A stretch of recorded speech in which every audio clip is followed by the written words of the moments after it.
পৃথিবীর ইতিহাসে নৃশংসতার সাথে নারীদের সংশ্লিষ্টতা নেই বললেই চলে, বরং তার বিপরীতে সকল সহিংসতার মাঝেও দেখি স্নেহ, মমতা, সান্ত্বনা আর পরিচর্যার প্রতীক হয়ে যুগে যুগে এসেছে নারীরা। ফ্লোরেন্স নাইটিঙ্গেলকে আমরা দেখেছি ক্রিমিয়ার যুদ্ধক্ষেত্রে সাদা চাদরাবৃত লণ্ঠনের মৃদু আলোতে আহত সৈনিকদের পাশে পরম মমতায় আত্মার আত্মীয় হয়ে। দেখেছি মাদার তেরেসাকে হতদরিদ্রদের পাশে মাতৃস্নেহ নিয়ে মানবতার প্রতীক হয়ে, জীবনযুদ্ধে পরাজিতদের পাশে আশার প্রতীক হয়ে। ইতিহাস, পৌরাণিক কাহিনী, এমনকি রূপকথাতেও ভিলেন চরিত্রে নারীদের অবস্থান নেই বললেই চলে। গ্রিক পৌরাণিকের দানব টিফন অথবা চিমাইরা, মিশরীয় উপাখ্যানের অ্যাপোফিস বা অমিতি, এমনকি ভারতীয় পৌরাণিক কাহিনীর রাবণ, দুর্যোধন, এত সব দুর্বৃত্তের মাঝে নারী চরিত্র খুঁজে পাওয়া দুষ্কর। এমনকি রূপকথাতেও রাক্ষস বা দৈত্য যতটা ভয়ঙ্কর, ডাইনি বা শাকচুন্নি সে তুলনায় নিতান্তই শিশু। কিন্তু দুর্ভাগ্য আমাদের, কপাল দোষে আমরা এমন একজন নৃশংস শাসক পেয়েছিলাম যার নৃশংসতার কাছে ইতিহাস, পৌরাণিক কাহিনী, এমনকি রূপকথাও ম্লান হয়ে যায়। ইতিহাসে এক কলঙ্কিত চরিত্র, জিঘাংসার কুটিল মুখভঙ্গিতে, বিকট অট্টহাসিতে মৃত্যুর পরোয়ানা ঘোষণা করে পরমুহূর্তেই বিষাদের কালো মেঘে মুখমণ্ডল ব্যথিত করে কপট সান্ত্বনার অভিনয়। এক অসাধারণ শিল্পকর্ম, পৃথিবীতে এক এবং অদ্বিতীয়, যার অমানবিক নির্দেশে গুম হয় সম্ভাবনাময় রাজনৈতিক নেতা ইলিয়াস আলী, চৌধুরী আলম। তিনি আবার মিথ্যা সান্ত্বনায় তাদের সন্তানকে জড়িয়ে তার বাবাকে ফেরত দেওয়ার কপট প্রতিশ্রুতি দেন। রোমনগরী পুড়ে যাবার সময়ে সম্রাট নিরো বাঁশি কিংবা হার্প বা ফিডেল বাজাচ্ছিলেন কিনা সেটা নিয়ে ইতিহাসে সংশয় থাকলেও জুলাই অভ্যুত্থানের এ দেশে হত্যার মৃত্যু উপত্যকায় স্বজনহারা বাংলাদেশ শোকে মুহ্যমান থাকলেও 5ই আগস্টের সেদিনের গণভবনের রাজ রান্নাঘরে রাজভোজনের আয়োজনে কোনো কমতি ছিল না। জেবিডিআর হত্যাকাণ্ডে তার প্রত্যক্ষ সংশ্লিষ্টতার নির্লিপ্ত কালক্ষেপণ, সেই হত্যাকাণ্ডে বিধ্বস্ত পরিবারের মাথায় স্নেহের পরশ বুলানোর কি মর্মান্তিক প্রহসন। আপনাদের কাছে অনেক ভুল তথ্য আছে এবং তারা কিলিং শুরু করেছে 11:30 থেকে 11টার পরে, তার আগে কাউকে মানে নাই। যদি তখন আপনি সেনাবাহিনী পাঠাতেন, র্যাব পাঠাতেন, আবার আপনার বন্ধুরা যদি র্যাব সেনাবাহিনী এই একজন থেকে এইটুকু যদি 1 ঘন্টার মধ্যে ঢুকতে না পারে, সেই সেনাবাহিনী আমাদের দরকার নাই। যার প্রত্যক্ষ নির্দেশে মারণাস্ত্র ব্যবহার করে গুলি করে হত্যা করা হয়, তিনি আবার সে আহতদের শয্যা পাশে হাজির হয়ে সান্ত্বনা দেন অভিনেত্রী রূপে। একই অভিনয়ের পুনরাবৃত্তি দেখেছি আমরা বছরের পর বছর। এমনকি পলায়নের 1 সপ্তাহ আগেও গণভবন কলঙ্কিত হয়েছে জুলাই অভ্যুত্থানের 34 পরিবারের সাথে অমানবিক প্রবঞ্চনার নাটকে। রাজনীতির এই পঙ্কিল পরিবেশের বিপরীতে সভ্যতা আর সহমর্মিতার নিদর্শন যে আমরা একদম দেখিনি এমন নয়। 1/11 শেখ হাসিনা গ্রেফতার হবার পর সর্বপ্রথম প্রতিবাদের কণ্ঠস্বর হয়ে যিনি এসেছিলেন তিনি আর কেউ নন, দেশনেত্রী বেগম খালেদা জিয়া। সোচ্চার কণ্ঠে বলেছিলেন, এটা অন্যায়। 21শে আগস্ট গ্রেনেড আক্রমণের পর সমবেদনা জানাতে সুধা সদনের পথে বাধাগ্রস্ত হয়েছিলেন। অসম্ভব সংযমী দেশনেত্রী মেনে নিয়েছিলেন অনেক অন্যায় আর অবিচার। 2008 সালের দেশীয় ও আন্তর্জাতিক ষড়যন্ত্রের জাতীয় নির্বাচনে বিএনপির অবিশ্বাস্য নেতিবাচক ফলাফল মেনেও ছিলেন সংসদে, কিন্তু রেহাই পাননি কদর্য বাক্যবাণ থেকে। সহ্য করেছেন টেলিফোন সংলাপের নামে প্রহসনের নাটক। অথচ তার বিপরীত চিত্র কিন্তু সম্পূর্ণ অন্যরকম। একই ধরনের অভিযোগে 1/11 সরকারের মামলা থেকে শেখ হাসিনা নিজেকে মুক্ত করলেও দেশনেত্রীর মামলার খাতায় যুক্ত হয়েছে নিত্য নতুন মামলা। হিংসার আগুনে ঠোঁটে উচ্চারিত সকল জিঘাংসা বাস্তবায়িত হয়েছে সীমাহীন বর্বরতায়। অন্যায়ভাবে শুধু তাকে শহীদ জিয়ার স্মৃতি বিজড়িত আবাস থেকে বিতাড়িতই করা হয়নি, জাতির ঐতিহাসিক স্মৃতির ধারক সেই সংরক্ষণযোগ্য স্মৃতি ধূলিসাৎ করা হয়েছে অমানবিক আক্রোশে। হিংসা সেখানেই থামেনি। মিথ্যা অর্থহীন মামলায় কারারুদ্ধ হয়েছেন দেশনেত্রী। একটি পরিত্যক্ত, নির্জন, বিশাল কারাগারের একমাত্র বন্দী। যার চারিদিকে শুধুমাত্র ভীতি আর বিভীষিকার ছড়াছড়ি।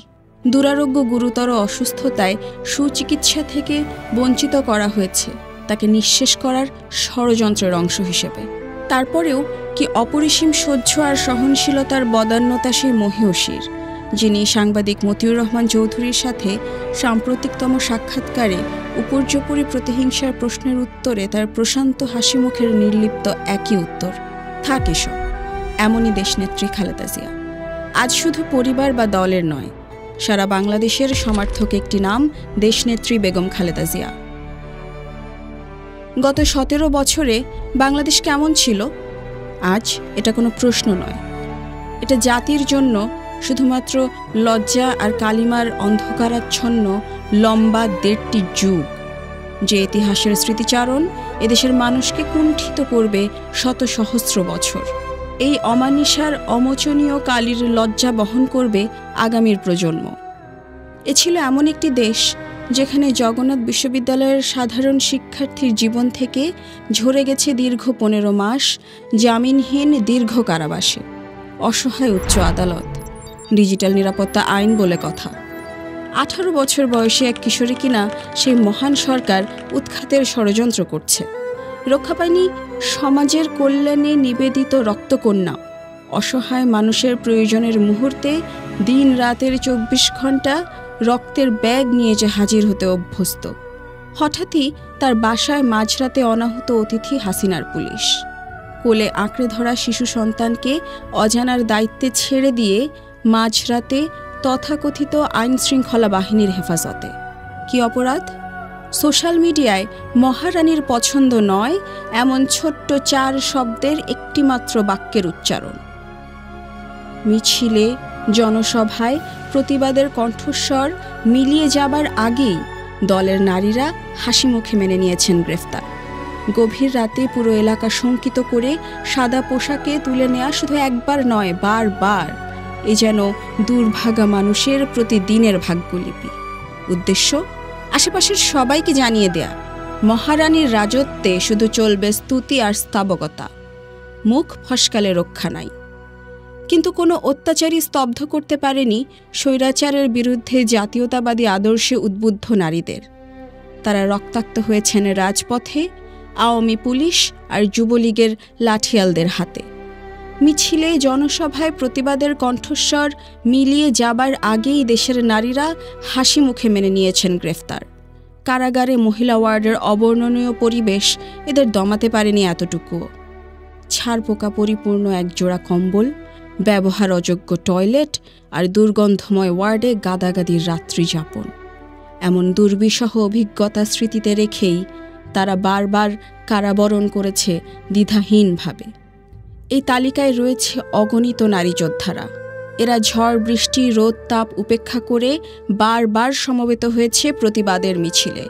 টিয়ার গ্যাস, সাউন্ড গ্রেনেড, অবিরাম বিস্ফোরণ, অবিশ্রান্ত গুলির বৃষ্টি উপেক্ষা করে গত 17 বছর রাজপথ আগলেছে এরা। বুলেটবিদ্ধ ভাইয়ের ক্ষতস্থান বেঁধেছে রুমাল আর ওড়না ছিঁড়ে। টিয়ার গ্যাসের ঝাঁঝ থেকে বাঁচাতে পুরনো খবরের কাগজে আগুনের ধোঁয়া এগিয়ে দিয়েছে সহযোদ্ধাদের হাতে। 17টি বছর এমনই শত সমাবেশ আর মিছিলের অগ্রভাগে বরাবরই ছিল সাহসী অপ্রতিরোধ্য নারীরাই।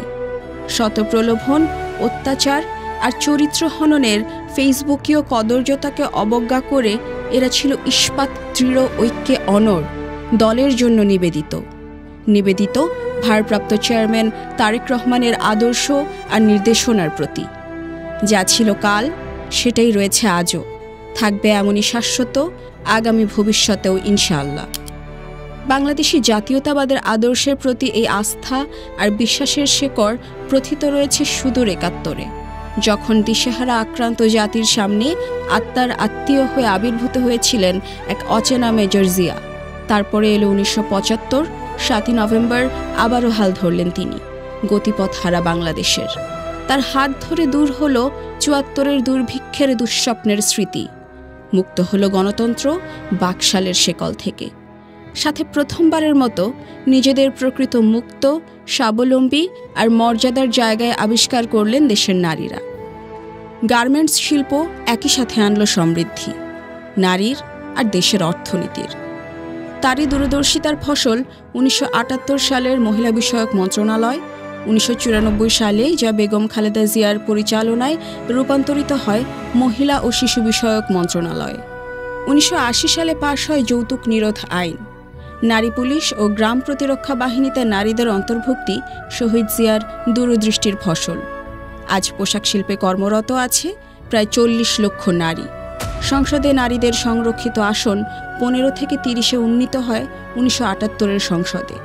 এই অগ্রযাত্রার পতাকা দৃঢ় হাতে ধরেন দেশনেত্রী বেগম খালেদা জিয়া। রাষ্ট্রপতি জিয়ার শাহাদাতের পর স্বৈরশাসক এরশাদের কুটিল দৃষ্টি থেকে রক্ষা করেন দলকে। পরিণতিতে 1983, 1984 ও 1987-তে তিনবার কারাবরণ করেন আপসহীন আদর্শে, যেখানে তথাকথিত এরশাদ বিরোধী সবারই ললাটে জোটে জাতীয় বেঈমানের কলঙ্ক তিলক। জনগণ তাকে অভিষিক্ত করে দেশনেত্রীর সম্মানে কোটি হৃদয়ে, যা রূপান্তরিত হয় দেশমাতায়। 1991 সালে নির্বাচিত হন দেশের প্রথম নারী প্রধানমন্ত্রী হিসেবে। পরবর্তীতে সকল জাতীয় নির্বাচনে অপরাজিত থাকার একক অনন্য গৌরবে সম্মানিত করে দেশবাসী। মেয়েদের জন্য 10ম শ্রেণী পর্যন্ত অবৈতনিক নারী শিক্ষা, শিক্ষা উপবৃত্তি, শিক্ষার জন্য খাদ্য কর্মসূচি তাকে মহিমান্বিত করে পৌঁছে দেয় অনন্য অসাধারণের উচ্চতায়। 2001 সালে সরকারে এসে এশিয়ান ইউনিভার্সিটি ফর উইমেন্সের মতো একটি আন্তর্জাতিক মানের শিক্ষা প্রতিষ্ঠান যুক্ত হয় এদেশের নারী শিক্ষার এক অনন্য মাইলফলক হিসেবে। 1-11 সুদূর প্রসারী ষড়যন্ত্রের ধারাবাহিকতায় বাংলাদেশের জনগণ ইতিহাসের ঘৃণ্যতম স্বৈরশাসনের কবলে পড়ে। 2018 সালে সাজানো মামলায় অন্তরীণ হবার পূর্ব পর্যন্ত তিনি নিরবিচ্ছিন্নভাবে স্বৈরাচার বিরোধী আন্দোলন পরিচালনা করেছেন আপসহীন ভাবমূর্তি সমুন্নত রেখে। গড়েছেন এক ইস্পাত কঠিন ঐক্যের সংগঠন। শত অত্যাচার, প্রলোভন, মামলা হামলার নোংরা অস্ত্র ব্যবহার করে দলে ফাটল ধরানো যায়নি এতটুকুও। দীর্ঘ এই 17 বছরে প্রায় 2 লক্ষ মামলায় 60 লক্ষ বিএনপি কর্মী হয়েছেন মামলার শিকার। পুরুষ নেতৃত্ব অত্যাচারে অতিষ্ঠ হয়ে যখন বাড়ি ছাড়া ব্যবসা ছাড়া হয়েছেন, তখনই নারীরাই কাঁধে নিয়েছেন সংসারের জোয়াল। এই 1.5 যুগের অমানিসায় হাজার হাজার নারী হয়েছেন সন্তানহারা, হয়েছেন স্বামীহারা। গুমের শিকার শত শত পরিবার আজও পথ চেয়ে আছেন তাদের প্রিয়জনের। পিতার ভাইয়ের প্রতীক্ষায় মা বোনদের পেরিয়ে যায় কত ঈদ, কত পার্বণ, কত উৎসব। বান্দরবানের পাহাড়ের ঢালে জমির পরিচর্যায় নিমগ্ন কিশোরীর জন্য আগামীর বাংলাদেশ হোক নিরাপদ। বিশ্ববিদ্যালয়ের সামনের সবুজ ঘাসে বিকেলের আড্ডায় উচ্ছল তরুণীদের স্বাধীনতা হোক অবারিত। গার্মেন্টসের কাজ শেষে বস্ত্র বালিকাদের ঘরে ফেরা হোক নির্বিঘ্ন। আর কোনো আতঙ্কই যেন কর্মজীবী নারীর, নিভৃত পল্লীবাসী অভিভাবকের নিদ্রা কেড়ে নিতে না পারে। গুম, খুন, ধর্ষণ যাক নির্বাসনে। স্বৈরাচারের অত্যাচারের স্মৃতির স্থান হোক ইতিহাসের আস্তাকুড়ে। আয়নাঘর থাক জাদুঘরে। শহীদ জিয়া, দেশনেত্রী বেগম খালেদা জিয়া আর তারেক রহমানের বাংলাদেশ হোক নারী, পুরুষ, আমার, আপনার, সবার বাংলাদেশ। আবু সাইদ, ওয়াসিম আর মুগ্ধদের রক্তের অক্ষরে লেখা নতুন বাংলাদেশে এ আমার দৃঢ় অঙ্গীকার।